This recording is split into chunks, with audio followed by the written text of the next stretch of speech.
This is a marine debris removal project on the artificial reefs that are within Gasparilla Sound, Charlotte Harbor Aquatic Preserve. There are 4 artificial reefs that we are removing derelict fishing gear that has accumulated over time. And these artificial reefs were placed in the aquatic preserve about 30 years now. So these artificial reefs are placed in state-owned waters in the aquatic preserve in relatively shallow waters between 10 to 15 feet deep, and they are marked with pilings, which makes them very accessible to local boaters. And over time, they have accumulated derelict fishing gear such as anchors, nets, and fishing line. And so we saw the need to have a more coordinated effort with different agencies and stakeholders throughout the aquatic preserves area to have a coordinated effort to clean up this marine debris that has accumulated on the artificial reefs. It's something that we couldn't do on our own. So it just got us thinking, what are the other artificial reefs like? They haven't been cleaned. There is no one organization who is in charge of regularly cleaning these reefs. So we went after this grant to get a bunch of us together and do one big cleanup in hopes that when we come back in another year, there won't be as much derelict fishing gear. We received funding from the National Fish and Wildlife Foundation's Fishing for Energy program. And this is sponsored by NOAA's Marine Debris Program, as well as Covanta and Schnitzer Steel.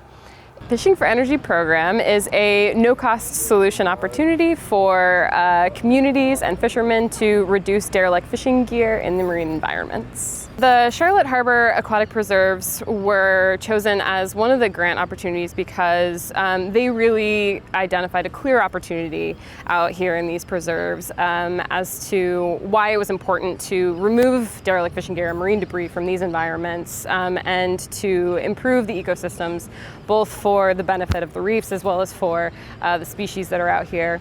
Another huge thing that the Florida Department of Environmental Protection has done in this location is created a really impressive partnership with all different types of the commercial divers, recreational divers, the local municipalities, etc., that have made it so that it was clear that this project was going to be successful. The Lee County Volunteer Scientific Research Dive Team accounts for local citizens who are engaged in diving throughout the area. And so we brought them on board. They're a great group who wanted to dive these artificial reefs. Our role was to do a preliminary survey just to find out whether there were anchors and nets to clean up, and to find out if there were any animals entangled and things that were there, and to find out the diversity of life that's down there. Charlotte County and WCIND provided boats and captains to take these volunteer divers out to the reefs. They help pinpoint the reef locations. We're really fortunate to have Roger and Jeff and their expertise and their great sonar to help us locate the reefs and get us safely out there. I was the captain of the boat that was actually bringing them to the artificial reefs for them to do their surveys. It is very difficult to find the reef. Over time, we've learned a little bit more about where the reefs are, and so it was very important for myself and other captains to assist the diving crew to actually go out and find the reefs, locate them, and then get the divers on the reefs. Once we were anchored up on the reef, we went down the anchor line and attached a measuring tape on a reel that we paid out, and about every 10 feet on the measuring tape, we placed a diver so that we could do concentric circles in a search pattern and record what we found. If the visibility was not 10 feet, we had to get closer on the measuring tape. And there were days when the visibility was only about 6 to 8 feet. But for the most part, that process worked pretty well, and we were able to map out where we found debris such as shrimp nets and anchors. So we made a record of the marine creatures and life, and we also made a record of where we saw different types of debris. Using volunteers is a critical component of this grant. Their volunteer hours act as match, and also enabling citizens to go out and collect citizen science data for this project is really an important part of this program. And they really serve as good stewards of the aquatic preserves. They can help educate others on the problems of marine debris and help prevention in the future. Florida Marine Works and Fantasy Water Sports were contracted out as commercial divers in order to remove the derelict fishing gear from the artificial reefs. We're tasked with mobilizing the equipment and the qualified personnel to mobilize out to the reefs out in Charlotte Harbor, the 4 various reef sites, and set up on the reefs, set out a grid line, and that's for organizational reasons, to orient us and make sure we're thorough. And we put dive teams down, 2-man dive teams that swim the grids, and they'll find all manner of debris, nets and anchors, hooks and lines, bottles and cans, etc.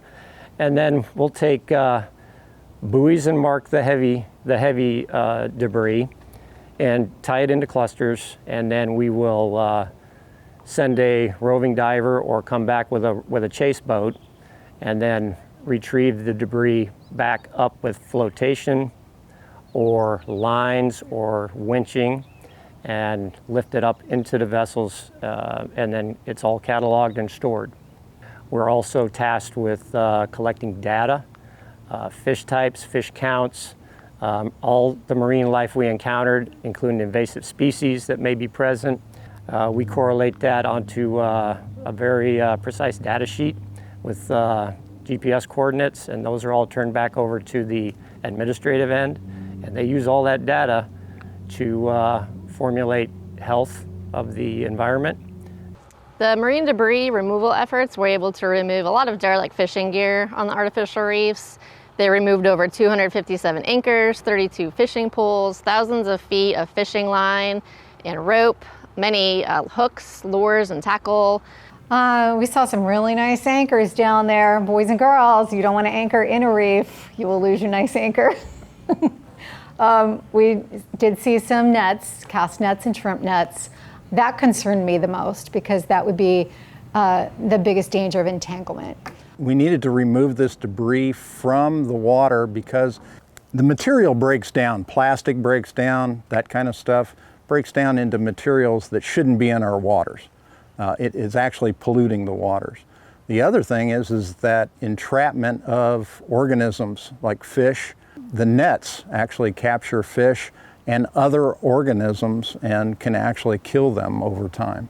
Yeah, the nets and the traps and the hooks that are still down there, they're just going to keep fishing until it's actually removed like we've just done. It's very important to keep that stuff out of the water. They found 30 nets, and cast nets mainly, and those nets weighed almost 1,200 pounds. So the total removal efforts of this project was 4,262 pounds. Once all the debris was weighed and cataloged, he took the waste, the marine debris, to Covanta Lee facility in Fort Myers, where it will be turned into energy. So we're basically taking derelict fishing gear and turning it into energy to power Lee County households, which is a great reuse of these items.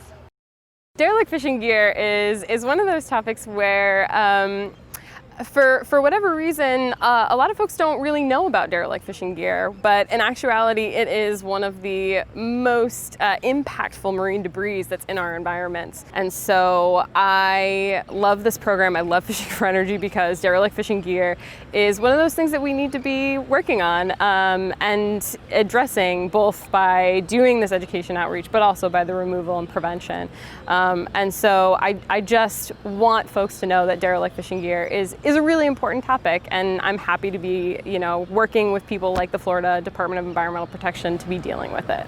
Marine debris is a major global issue, and we can all do our part locally in order to prevent and clean up litter that occurs in our waterways and even on land in the watershed, so that it doesn't reach the aquatic preserves. Any litter that you see out on the water, whether you're boating or even at your house, can help prevent it from getting in the water and prevent wildlife entanglements. While you're boating, take all the trash that you take out with you, bring it back home. While you're fishing, please don't cast your fishing line or cast nets towards wildlife, pelicans, dolphins. They can become easily entangled. There's little changes that everybody can make that will make a big difference.